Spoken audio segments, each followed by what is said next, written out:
which actually sells in CEX for like 38, I think it is, something crazy. They were selling it for a tenner.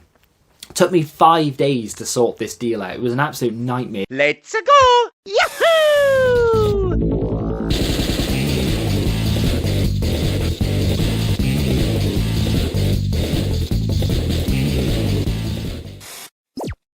What is going on, guys? Welcome back to the free trading game collection, the series where I look to build a video game collection without spending any money out of pocket. That's what everything is behind me, and a lot more besides at this point. If you've missed any of the episodes, go check out the playlist. It is linked in the description. I'll go out and find a few things here or there, bundles of games or console and some games, flip part of it on to make the money back. Whatever's left over, I take to CEX, get a voucher, and pick up the games that I want, and that's exactly what I'm going to do today. Although, having said that, we're going to kick off with a vintage pickup. I've got a lot of really insane, unbelievable almost vintage pickups to get through in the next few episodes, but for today just the one. I've probably accidentally showed this a few times because it's been on my shelf for the best part of 3 weeks at this point. It's not a game, it's a steelbook. It is the steel book or steel tin for Pokemon Sword. I know a lot of people don't like this game and consider it to be a bad Pokemon game. I enjoyed it, but that's because I probably don't have any frame of reference. I've played the original Pokemon games, played the odd one on the N64, Pokemon Stadium and the like, but I've never played a modern Switch game, Switch Pokemon game I should say. This was the only one I've played through it all in a few days, really enjoyed it, and then the day after I finished it, this popped up on Vinted and it was really cheap, and I thought it would be nice to have it on the shelf. I want to pick up, not things like this necessarily, but I want to pick up little trinkets here or there, maybe little figures or something to do with Nintendo in general, Pokemon, Mario and the like, and have it dotted around the shelf. And it's going to be the same with the Mega Drive stuff as well, because I think games on a shelf, they're cool, but if you can have little things dotted around it as well, it just makes it look even better. And because I'd only just finished this game and I really enjoyed myself, I thought, why not? Now, the game isn't in here and it never will be. There is a place for it, obviously. But I'm just going to put that on the shelf in front of the Switch for now. Just a little reminder that I really enjoyed myself playing that game. And that was it. That's the first pickup. Now let's get into the real stuff. So it's been a while since we've had any substantial credit. Today I am going to start building that credit. And I say start, I'm actually going to build it and then spend it. I'm going to split this into 2 episodes though, because I did end up having a pretty decent amount of credit, and it was loads of different pickups that got me that credit. Now, cash balance in the series minus what we bought that steelbook for, obviously, is on screen for you right now. That is going to go down a little bit more, but we are going to gain more than we end up spending here. So, with that being said, let me get into the first thing that we have to trade, and that is, of course, Mario Maker 3DS. Now, I don't know if I've got me holding this or something, but you've seen it before. I picked it up with a DS. People have told me that the Wii U version is better. I'm never likely to play it on the DS anyway, so we're going to trade that in. We get £6 for that. We also have Forza 3, I think it is. It now trades for 6, but when I traded it, it was 5. So could have gained £1 if I'd waited, but swings and roundabouts, we will end up winning that in just a second, and you'll see why. But that gives us £11. Now, incidentally, everything I've picked up from that boot sale pickup where I got Forza, so Need for Speed Heat, Forza 2, loose discs, they sold straight away. And then the 2 Skylanders games, the PS4 version sold for like $15.95 or something. That went quite quickly. The Xbox version sat for a little bit longer, but eventually it went for $12, I think, on Vinted. So, not bad. Very happy with that. And yeah, we made a pretty decent amount of profit there, because I spent 15 quid. We made that back in the PS4 Skylanders game, and then everything else, I think we've doubled our money, or a little bit more than doubled our money, and we've got £5 credit from Forza, so not bad. So far, £11. But then we have to try and pump that up a little bit more. So we're going to go to Facebook. Now, if I have the original post, I'll show you, but I don't think I have, because it was like 3 or 4 weeks ago, and I think they deleted the listing, and I forgot to take the screenshot. So you're going to have to take my word for it, kind of, because I do actually show me picking this up, and I'll show you what I can, because I don't want to invade privacy here. But it was a Switch game. It was Layton's something or other, which actually sells in CEX for like 38, I think it is, something crazy. They were selling it for a tenner. Took me 5 days to sort this deal out. It was an absolute nightmare. It had been there for like a week or two. I thought, nah, it's going to be gone. I messaged anyway. They replied in a reasonable amount of time. Yep, still available. Can I come pick this up? I'm only available after 6 o'clock this day, that day, whatever. And then eventually, after 2 or 3 days of no communication whatsoever, we nailed down a Sunday afternoon. So I went to pick it up. Now, as a lot of you know, and I've mentioned before, I do like to run to my Facebook pickups, especially if they're little things like Switch games where I can run back with them. The reason I do this is because I was going to go for a run anyway, so I may as well incorporate it into the run. My town isn't that far across, really. It's like 5 miles squared or something, so it's really not that difficult to run from one end to the other. This wasn't quite the other end, but it wasn't far off. Not that any of you care, but I'm going to say it anyway. I've got a bit of an injury right now. I am recovering from Achilles tendonitis. I can't stop running. I'm addicted to it. Yes, I know I'm probably going to do more damage in the long run, but who cares? I could be dead tomorrow, so I may as well enjoy it while I can. So yes, I'm not running particularly quick or anything. I'm doing almost like heart rate running right now. I'm trying not to let my heart rate go above a certain number. I'm trying to stop it at about 145-ish. And then that obviously in turn allows me to run quite slow but still get the run in. Anyway, with that being said, it was almost like playing Layton's to pick this up because I had cryptic clues as to where the house was.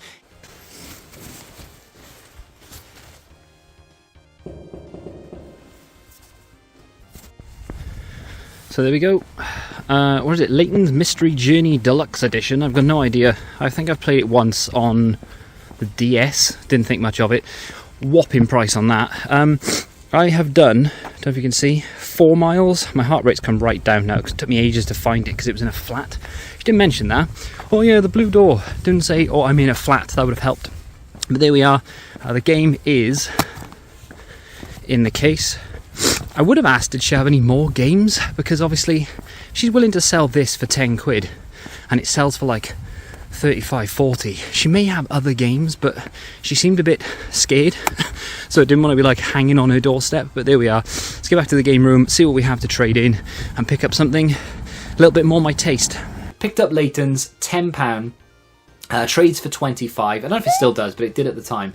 Trades for 25. I think they've announced a new one in the Nintendo Direct, maybe. Did they? I think they did. So this may end up going up in price, much like YouTuber's Life. When the second one came out, the first one went up. And it's the same with like Leisure Suit Larry and things as well. So there is a chance this will go up in price, but it's done now. I've traded it. I got £25 in credit for a £10 spend, making it a £15 trade profit. Although the £10 we spent was free money anyway, because it was money that we've already made in the series. Now the next pickup was a Vinted pickup. I'm not going to dwell on this too much because it's quite self-explanatory and straightforward. I did record me talking about this, but it was like 8 minutes of just talking about the one game. Don't know what I was saying, but it was GTA 5 on the PS5 from Vinted. Very cheap this. I was tempted to keep it, but I was thinking, look, this is going to come down in price. It's a PS5 game first and foremost, so it's new. I know GTA 5 isn't new, but you know what I mean. It's a newer release on a newer platform. So it's going to come down in price at some point. And I was right, because at the time, and when I traded it, this traded for £20. It now only trades for 16 and they sell it for 25. I wouldn't be surprised if in the next couple of weeks this comes down again, because it's just one of those that is going to be bought by quite a few people. It'll be traded in over time when people get bored of it. The closer we get to GTA 6, whenever that may be, people are going to start trading it in and getting rid of it. I have it digitally anyway, so I'm not in a massive rush to pick this up physical. So I cashed in and made quite a lot of profit, really, in trade from this pickup. So that gives me, what, £51 I think it is, all in all, which is not bad. You know, £51 in credit from Layton's, the 2 games that we already had in our collection, and of course GTA as well, which is pretty decent.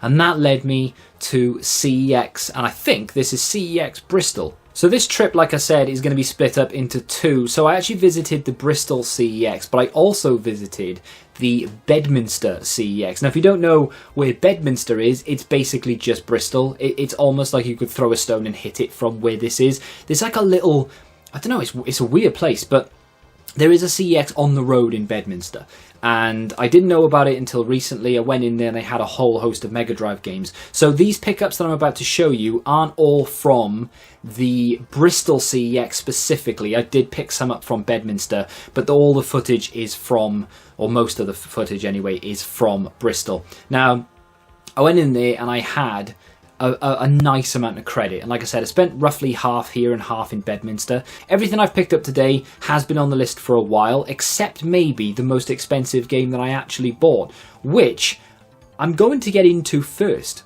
If you've been around a while, you will have heard me mention Theme Park and how much I used to love playing that on the Mega Drive, the PC, the PS1, the Sega Saturn, and probably somewhere else as well. I had that game on a lot of platforms, and we do now. We have it on PC and on Mega Drive and on the PS1. I'm still looking for the Sega Saturn version though. But with that being said, they don't do those games anymore. Theme Park kind of died out. Of course, other companies have tried and probably succeeded. Someone mentioned to me, why haven't you tried Planet Coaster? That's what it's called. I had to go and look it up. I couldn't for the life of me remember what it was called. I do actually own this twice. I have it on Steam, which I've played a little while, and it's kind of enjoyable for the most part. And of course, I do have it on PS5 because it was part of PS Plus a little while ago. I've played it on there. Can't really get to grips with controls, having played it on PC first, and that's the problem with a lot of games that I have. So for example, this War of Mine, I cannot play this War of Mine on a console. It just doesn't feel right, and I get really frustrated with it, and I just stop playing it because I've played it so much on PC, and it's the same for Planet Coaster as well. Now with that being said, someone said, why do you just not play that? That's a really good game, it's really in-depth. That's the problem. I find it a little bit overwhelming. You can do almost too much, which I don't consider to be a bad thing necessarily. But for me personally, I'm not really a fan of it. I'm sure it's really enjoyable, and I'm sure I would get a lot out of it if I put the time into it. And maybe one day I will. Maybe I'll pick it up cheap one day on the PS5, and we'll have it physical in the collection, and that'll probably force me to play it, even though I do have it digitally. But for the time being, I wanted to pick up a series that I will admit, I've never really played. I played a couple of them back in the day, like very briefly, but it was almost like a war between Theme Park and Roller Coaster Tycoon. And of course, a lot of people ended up loving Roller Coaster Tycoon a lot more. You could do a lot more. It was more focused on thrill rides and things. And that eventually won out, and I think they still even make games today. And in fact, to the point where I know they do because I have one in my hand. This is Roller Coaster Tycoon Adventures on the Switch. This is a very simple yet fun experience of building a theme park, and that's kind of why I like it, because that's what Theme Park was back in the day. It wasn't overly complicated. You could do some semi-complicated things with ordering stock and negotiating deals for lesser staff wages and things like that. I don't really know the extent of what you can do on here because I've only really put in a few hours, but from what I've played so far, I actually really enjoy it. It's quite simple.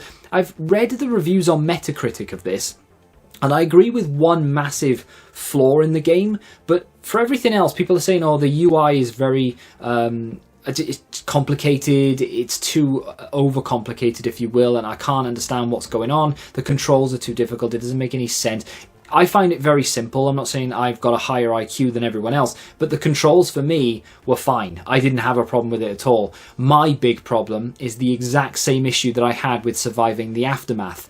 It's a good game, and I'm enjoying it. However, it does not run well on the Switch. Now, this is completely different to Surviving the Aftermath. That game struggles after the first 10 minutes of playing.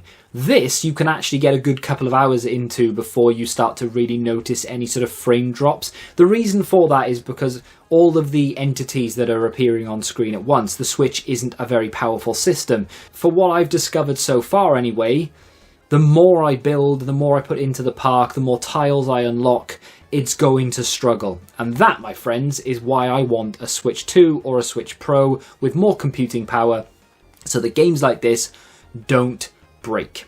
This next game, I can't actually show you me picking it up because it is a Mega Drive game. I actually picked up quite a few Mega Drive games on this trip. Bedminster had a whole host of them. Unfortunately, I can't show you them in the glass cabinet either because for some reason they weren't on display. They had maybe 2 on display. It's one that I didn't have. It is a cheapie. It is Wrestle War. If you've played this, you're probably wondering why I've bought it, because it's not a good game. If you're going to get a game like this, you're probably better off going for the official WWF games or potentially Slam Masters. But when it comes to the Mega Drive, I kind of just want to collect anything and everything within reason. I'm not going to pick up every single PGA Tour that they released on it, of course, but that was calling to me. How much was it?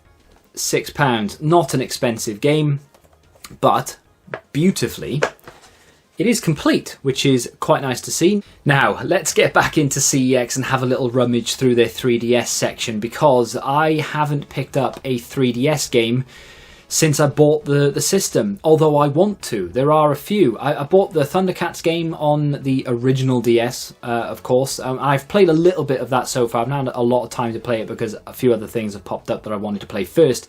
And for the most part anyway, I actually am really enjoying it, and I never thought I would ever want to sit down and play a DS. I just not one of those consoles that ever grabbed me. I think I may have owned one back in the day just for the sake of it, because I worked in Game Station and I had the opportunity to, but never really played it. And now I find myself looking at games for it thinking, yeah, I think I'd enjoy that. Well, I've picked up a 3DS game. A lot of people are going to go, why have you spent £8 on that? Honestly, two reasons. One, I do actually quite like to play this every now and again if I get the opportunity. I don't own it on any other platform, and it's a game that my wife actually likes as well, because she's not a gamer, but when it comes to things like this, she'll obviously play it, and it's something you can pick up and put down every now and again. Yep, it's Tetris 3DS. I don't know how good the 3D, and if there's any point in it. I think there is like a 3D thing, like a Tetris sort of cylinder thing. I don't know. I haven't played it yet. Haven't put it in. Is it complete? That's a question. It is. Does come complete with the manual, I should say. £8 on this. I consider that to be quite pricey for a Tetris game, considering this has been released so many different times. Of course, there will be a very small different take to it. Maybe it's not as good as the other ones, but like I said, you can chuck Tetris on. Whoever you are, you'll know exactly what you need to do. You can have a quick play with it, maybe 10-20 minutes at most, and then just put it down, move on to another game. It's one of those that I kind of have to have, and now that I have it, I won't look to pick it up on any other platform, but I am glad I've got it. Let's dive back into CEX one last time before I show you my final pickup. I'm a little bit conflicted right now what to do with credit. So coming up, I do actually have a lot of credit to spend again. Next episode will be the second half of this credit extravaganza, where I pick up another Facebook Marketplace pickup and then go and spend that credit. There are so many Xbox 360 games that I want to pick up. A lot of them are not that expensive, but when it comes to the cheaper games, those are things we can knock off in like spending the profit. If I want to just go out and spend £15, I can get a lot of 360 games that I want for £15. But at the same time, I see them on the shelf and I'm thinking, oh, I need to get that. I need that, or I want that, or I really fancy playing that. So I was very much conflicted as to what to do. But I stuck to my guns and I went for a game that I saw online because they didn't have it on display in the Bedminster CEX. And it is Paperboy. Now, this game holds a fair few memories for me, trying to blackmail new customers and everything, but it's one of those that I don't know whether I'm happy that I have it. This was £15, and as you might be able to see just under the sticker there, it does say Genesis. So I think all of the Paperboy games are actually 10 gen, which is that there, which is not, it's not the nicest of covers. I don't like the whole line across and up thing, but it's a Genesis game. Now, of course, they work on the Mega Drive. It's the exact same thing. They just call it Genesis in the US for whatever reason, but it just looks a little bit weird to me. And on the shelf, I don't know. It might also be sun damaged. I can't really tell. But I mean, it's complete, which is a good thing. It does have the manual, the label's in good condition, and of course it is the original Paperboy from 1991 or something, or 1984 I think it originally came out, and then 1991 on the Mega Drive. However, I'm happy to have it there. £15 is not a bad price. I'm pretty sure I can sell this on eBay for the exact same that I bought it for. So if I do end up finding one in a better condition, or a Mega Drive version of Paperboy, I can absolutely sell this, pick that up, and then swap them over, if you will. But there we go. I'm adding 2 Mega Drive games to the collection today, not something that I get to do very often. I absolutely love this system. This and the Xbox 360 are up there with 2 of my favourite platforms of all time. If I had to choose, I probably would say the Mega Drive is my favourite platform of all time, then the 360, then, believe it or not, the Switch, which is quite crazy. But we're adding that. We're adding Tetris on the 3DS, of course, and then the frame rate ridden issued game, which is Roller Coaster Tycoon Adventures. This is very frustrating for me because I actually really am enjoying it, and I just need it to hold on. The reason, by the way, I won't get rid of this, and the reason I won't get rid of Surviving the Aftermath, is because when they eventually do release a new Switch, which they will eventually, hopefully anyway, it'll be backwards compatible, and games like this will then run fine because the system would be able to handle the frames. So we're adding 4 games from the total credit. I did have to spend a little bit more in terms of cash, so I am going to take that out. I think it was like an extra £6 or £7 I had to spend to get these. Going to take that out of the cash balance together with everything else that we've spent. That's on screen for you. Add in the value of those to the collection value as well. We're well above 3,000 now, which is nice. Not that I'm looking at that. I really don't care about how much the collection is worth. I just want... I'm looking at size now, you know, the games that I want, the quality of the games that are in the collection, the games I fancy playing, but also how big we can build it. I've gone back and had a little look at the first couple of episodes of this just to see what the backgrounds look like. The difference is astronomical. The amount of stuff that I have behind me and that I can see in front of me is crazy compared to where we started. Very, very happy with the way this is going. Join me in the next episode, which won't be too far away, for the second half of this trade, if you will. But until then, if you have enjoyed it, do me a favour and hit that like button, subscribe to the channel if you're new, and until the next time, goodbye.